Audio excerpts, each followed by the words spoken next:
My ex-husband who cheated on me with my sister reaches out after 6 years of silence. What does he want and why now? I never thought I'd be here. 33 years old, happily married and expecting my first child. Life has a funny way of surprising you, especially when you least expect it. My name is Jessica, and this is my story of betrayal, healing, and finding true love. Growing up in a small town in the Midwest, my childhood was far from idyllic. Our house, a modest 2-story with peeling white paint and a creaky porch, stood as a silent witness to the turmoil within. My parents' relationship was a storm of constant arguments and lengthy silences. Dad, a tall man with salt-and-pepper hair and tired eyes, would often disappear for months at a time, leaving Mom to juggle work and caring for my sister and me. I remember those nights, huddled under my floral comforter, listening to the muffled shouts from downstairs. The air in our home was always thick with tension, like a rubber band stretched to its limit, ready to snap at any moment. It was during one of Dad's extended absences that my little sister, Abby, was born. I was 8 years old when Abby came into our lives, a tiny bundle with rosy cheeks and a tuft of dark hair. From the moment Mom brought her home, it was clear that Abby was different. Maybe it was because she was Dad's last gift to us before he passed away unexpectedly, or perhaps it was her infectious giggle that seemed to lighten even Mom's darkest moods. Whatever the reason, Abby quickly became the center of our small family's universe. As the years passed, I couldn't help but notice a stark difference in how Mom treated us. While she never neglected me, always ensuring I had what I needed, there was an undeniable softness in her eyes when she looked at Abby. My sister was coddled, praised, and protected in a way I had never experienced. I tried not to resent Abby for it. After all, it wasn't her fault. She was just a child, blissfully unaware of the complex emotions swirling around her. But as I entered my teenage years, a gnawing emptiness took root in my chest. I felt invisible, overshadowed by my sister's radiant presence. High school was a blur of academic achievements and extracurricular activities. I threw myself into my studies, hoping that if I couldn't be the favorite daughter, I could at least be the successful one.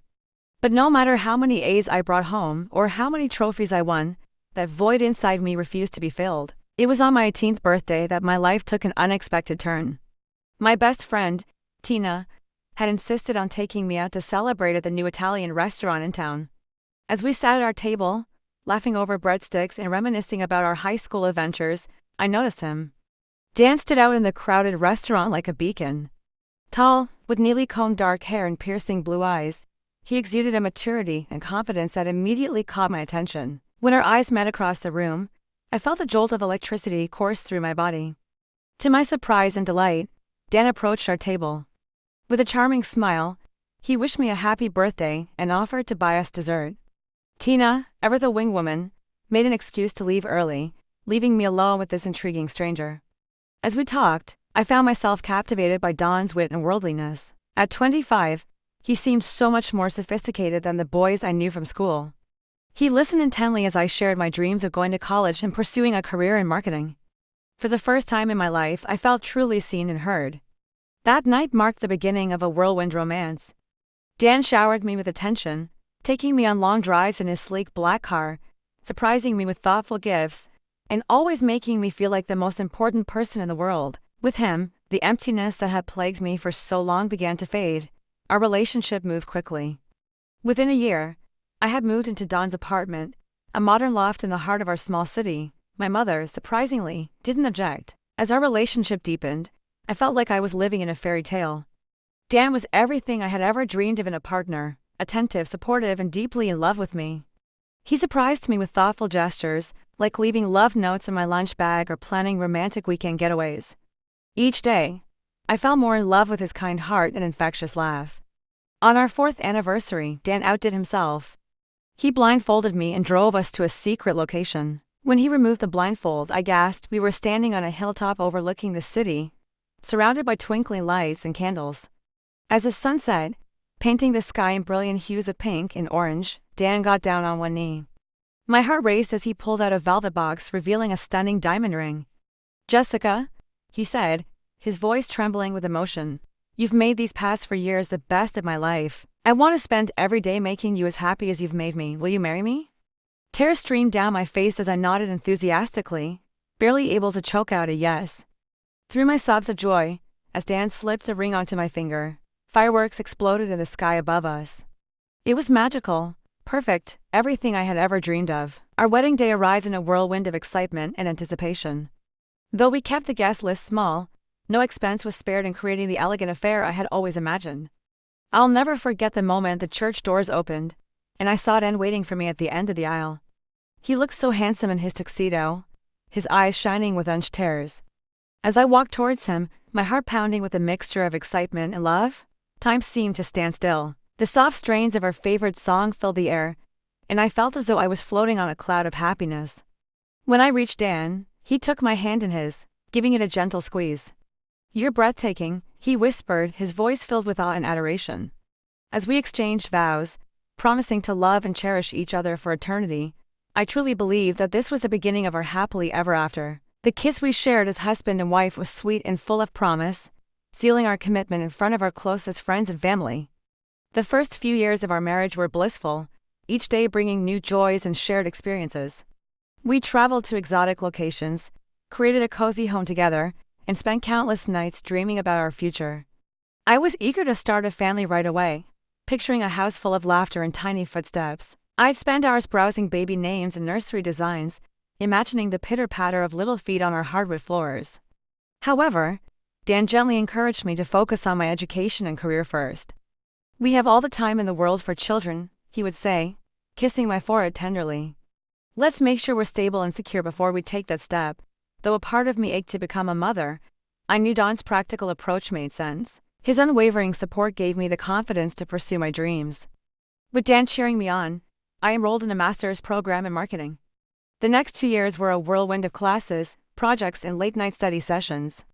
There were moments when I felt overwhelmed, questioning if I could balance it all.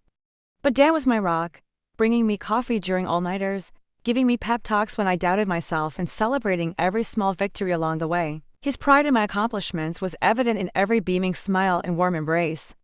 When I finally walked across the stage to receive my diploma, I spotted Dan in the audience, standing and applauding louder than anyone else. That night, he surprised me with a romantic dinner, toasting to my success and our bright future together. The hard work paid off when I landed my first big job at a prestigious marketing firm. Don's excitement rivaled my own, and he insisted on throwing a surprise party to celebrate. As I walked into our favorite restaurant, I was stunned to see all our friends and family gathered, cheering for me. Dan had even flown in my best friend from college as an extra special surprise. Standing there, surrounded by love and support, with Don's arm wrapped proudly around my waist, I felt on top of the world. It was on a crisp autumn day, 5 years into our marriage, that my world came crashing down around me. The air was filled with the scent of fallen leaves and the promise of change, but I had no idea how drastically my life was about to be altered. Dan had told me he was going out of town for a week on business, something that wasn't unusual given his job. I had grown accustomed to these short separations, using the time to catch up with friends or indulge in my hobbies. That particular day, I decided to surprise Dan by dropping off his favorite homemade cookies at his office before he left for his trip. I spent the morning baking, filling our home with the comforting aroma of chocolate and vanilla. As I carefully packed the cookies into a decorative tin, I imagined Don's face lighting up with joy at the unexpected treat. My heart swelled with love and anticipation. As I approached Don's office building, a sense of excitement bubbled within me. I smoothed my hair and straightened my clothes, wanting to look my best for our impromptu meeting. But as I rounded the corner, my steps faltered and the world seemed to tilt on its axis. There, just outside the main entrance, stood Dan. But he wasn't alone. My breath caught in my throat as I saw him walking hand in hand with a young woman. It took me a moment to process what I was seeing, and then another gut-wrenching second to recognize her. It was Abby, my 19-year-old sister. Time seemed to stop as I watched them laugh together, completely oblivious to my presence. They looked so comfortable, so intimate. Don's head was tilted towards Abby, his eyes sparkling with an adoration I once thought was reserved only for me. And then, as if to shatter any lingering doubt, Dan leaned down and kissed Abby tenderly on the lips. In that moment, I felt as though I had been plunged into ice-cold water. My body went numb, my mind reeling with disbelief and horror.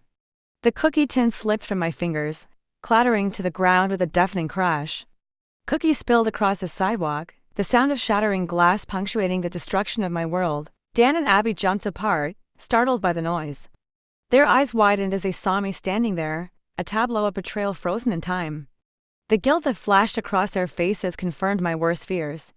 In that instant, I realized that the life I thought I had built was nothing but a beautiful lie. "Jessica," Dan exclaimed, his voice a mixture of surprise and panic. I can explain." But there was no explanation that could undo what I had seen. Abby stood there, her cheeks flushed with shame, unable to meet my gaze. My little sister, whom I had loved and protected all her life, had stabbed me in the back in the most unimaginable way. The confrontation that followed was ugly and painful. We moved to a nearby park, away from the prying eyes of Don's coworkers.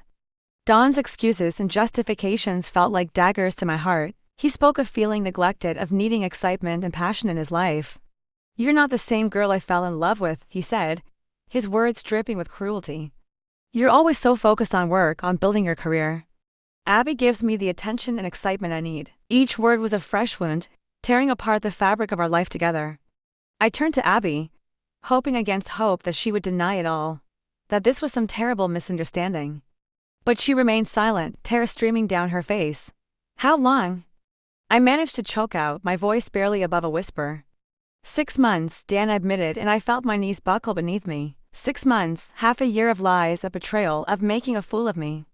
My mind raced back, recounting all the times Dan had been working late or out with friends. How many of those nights had he actually been with my sister? I was devastated not just by Don's betrayal, but by Abby's as well. The thought of them together made me physically ill. I retched right there in the park, my body rebelling against the horrific reality I was facing. In the midst of this emotional turmoil, life threw another devastating curveball. As I sat hunched on a park bench, tears streaming down my face, I realized that I was pregnant. The news should have been a joyous one, a glimmer of hope in the darkness that had consumed my world. But as I stared down at the positive pregnancy test, all I could feel was a bone-deep dread. How could I bring a child into this mess? How could I trust Dan, or even Abby, to be a part of my child's life after their betrayal? For a brief, fleeting moment, I dared to hope that this news might change everything, that Dan would realize the magnitude of his mistake and come back to me. Maybe, just maybe, he would end his affair with Abby and recommit to our marriage and our family. But fate had other plans. The stress of the situation took an unimaginable toll on my body and my mind. I spiraled into a deep depression, barely able to function from day to day. The heartbreak and betrayal I felt consumed me, leaving me hollow and numb. One night, as I lay curled up in bed, I felt an unfamiliar pain in my abdomen. Panic gripped me, and I rushed to the hospital, praying that everything was all right. But the news I received shattered what little hope I had left. I had lost the baby. Lying in that cold, sterile hospital room, alone and heartbroken, I felt as though my world had crumbled around me. The pain of losing my child, compounded by the callous disregard Dan and Abby had shown for my feelings, nearly broke me. Dan and Abby, in the midst of their torrid affair, had the audacity to jet off on a romantic weekend getaway while I lay in that hospital bed, my heart shattered into a million pieces. Their selfishness and lack of empathy only served to deepen the chasm between us. I knew then that there was no going back, no way to repair the damage that had been done. My trust in them and the life I had built was irreparably broken.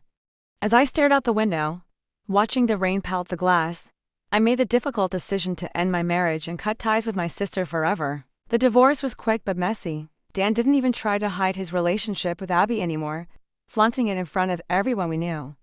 What hurt even more was my mother's reaction. Instead of supporting me, she took Abby's side, urging me to make peace with the situation. I felt utterly alone and betrayed by everyone I had ever loved. The thought of ending it all crossed my mind more than once. It was during this darkest period that my best friend Tina became my lifeline. Tina, who had stood by me through thick and thin since high school, was moving to another state for a job opportunity. She took one look at my broken state and insisted I come with her. "A fresh start," she said, her eyes filled with determination. "That's what you need, Jess." Leaving behind the only home I'd ever known was terrifying, but I knew I couldn't stay. The town I once loved now felt suffocating, every street corner a reminder of my shattered dreams. With nothing left to lose, I packed up what remained of my life and set off with Tina for a new beginning. The first few months in our new city were a blur of pain and adjustment.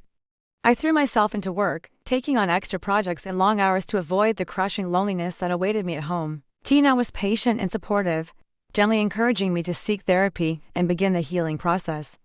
Slowly, painfully, I started to rebuild my life. The therapy sessions were grueling, forcing me to confront not just the betrayal, but my own insecurities and the patterns that had led me to this point. I learned to set boundaries, to value myself, and to recognize that I deserved better than what Dan and my family had given me. As the fog of depression began to lift, I started to rediscover parts of myself that I had neglected during my marriage. I joined a local book club, took up yoga, and even signed up for salsa dancing classes. Each small step forward felt like a victory against the darkness that had threatened to consume me. It was at one of those salsa classes that I met Marco. Unlike Don's smooth charm, Marco was genuine and unassuming. He made me laugh for the first time in what felt like ages and didn't push when I hesitated to open up about my past. Our friendship grew slowly, built on a foundation of mutual respect and shared interests. Marco had his own painful history, a fiancé who had passed away from cancer and understood the need for patience and healing. We supported each other through the difficult days, celebrating the good ones, and gradually, something deeper began to blossom. 2 years after my world had fallen apart, I found myself falling in love again. This time, it was different. Marco and I communicated openly, addressing our fears and insecurities head-on. He encouraged my independence and celebrated my successes as if they were his own. When Marco proposed, it wasn't with grand gestures or elaborate plans. Instead, it was on a quiet evening at home, as we cooked dinner together. "I can't promise you a perfect life," he said, his eyes shining with sincerity, "but I can promise to love you, respect you, and stand by you through whatever life brings us." This time, my yes came from a place of strength and self-awareness, not desperation or naivety. Our wedding day dawned bright and clear, a stark contrast to the stormy emotions of my first marriage. As I prepared to walk down the aisle, I was struck by how different everything felt. I wasn't a starry-eyed girl anymore, but a woman who had weathered storms and come out stronger. I am now pregnant with our first child. Yesterday, I got an email from my ex Dan. It just brought back all the bad memories. I am just paraphrasing his email. He mentioned that he misses me. He tried to find me but couldn't. He is very miserable with my sister. She is very dumb and doesn't care about him like I do. I used to bake him a cake and throw birthdays for him. But Abby only texted him happy birthday and didn't even bother to buy him a cake. Plus, she is very rude. She doesn't respect him. She is always at the bar with her friends. He also mentioned that she has cheated on him 5 times already. The last affair was with his cousin. Our mother also doesn't stop her. He will soon file for a divorce, but lately he has been missing me a lot. He wants us to try again as a couple. He wants us to become a family just like before. I have decided to send him an email and be done with it. It goes like, "Dan, I am sorry to hear that you are suffering, but there is no way I would be with you. Yes, there was a time when I used to be that girl who would have taken you in a heartbeat, but that girl is not there anymore. That girl has died the day I had a miscarriage, and you were somewhere shacking up with my sister. I called you, but you never picked it up. I am married to a wonderful man who loves me and cherishes me. I am also pregnant with our first child. I am beginning this new chapter of my life with someone I love and care deeply. So, please, do not contact me ever again. You made your choice. You chose my barely legal sister over me. I do not care if she cheats on you or she doesn't respect you. Someone like you don't deserve loyalty and respect anyways. I have left my old life in my old town. It will be best for you to move on and have some self-reflect on yourself. You are just a deeply insecure man who is getting old and thought having a young woman would be good by your side. Goodbye?" Well, he replied within an hour of me emailing him. He said that he was stupid enough to believe that I would still wait for him. And he said he would always wait for me because no matter what I will always be his baby doll. I cringed hard. He used to call me that, but now it feels repulsive. I also got an email from my mom and my sister. My mom just congratulated me and was excited that she is going to be a grandmother. And my sister also did the same and said she will be the cool aunt. I cannot believe these people. They forgot how they treated me when I needed them, and moreover betrayed me. I cried for a long time because I have been reading your comments. And it seems like me and my sister was groomed by that man. I feel so stupid. I know I shouldn't be mad at my sister, but she was old enough to know it's bad to have an affair with a married man. That to someone who is your sister's husband. I blocked all of them. I am 5 months pregnant already. I don't need more stress. God bless my husband. He comforted me when I cried. Later took me out for ice cream. I hope I can move past this. The email from him, my ex, just struck me like a train. I had flashbacks of everything he has done to me. Luckily, my husband was around. He held me and put me on the couch. He knows everything about me. I never hid anything from him. I was a little bit scared that my mom and sister would find me. He reassured me that I am hundreds of miles away from them. I mean, we are on the opposite part of our country. He took me out for ice cream to comfort me. It took to ice cream cones to finally calm me down, lol. I told him about my concerns, and that my mom and sister might demand to see my baby as a girl. He told he would talk to his uncle, who is a police officer, to be on lookout for them. Even if they come here and force themselves on you, he would fight for it. He's going to consult his lawyer friend about this matter. And told me not to worry about my ex, he cannot harm me anymore. My husband even made a joke that he would move countries if he have to. Lastly, someone in my post commented that I should alert the daycare about my mom and sister in case they try to steal my baby. Well, we aren't planning to put her in daycare. Even though I am currently working, I decided I would quit my job and look after my baby and focus on healing from giving birth. I do have a good amount of saving in my personal bank, and this is my own decision. I will go back to work when our little princess is a little bit older. My in-laws are amazing. My Mill and Phil lives nearby. They are both good people and offered to help with my child. Also, don't worry, apart from my in-laws I have a good support system too. Tina and her wife, Jenny, basically adopted me, lol. They are really good people and always helped me. I don't know what will happen in future, but at least I am surrounded by some good people that I never had growing up. Now, I will take your leave and enjoy my husband pampering me. If something big happens, I will keep you guys updated. And my ex, sister and mother are all blocked.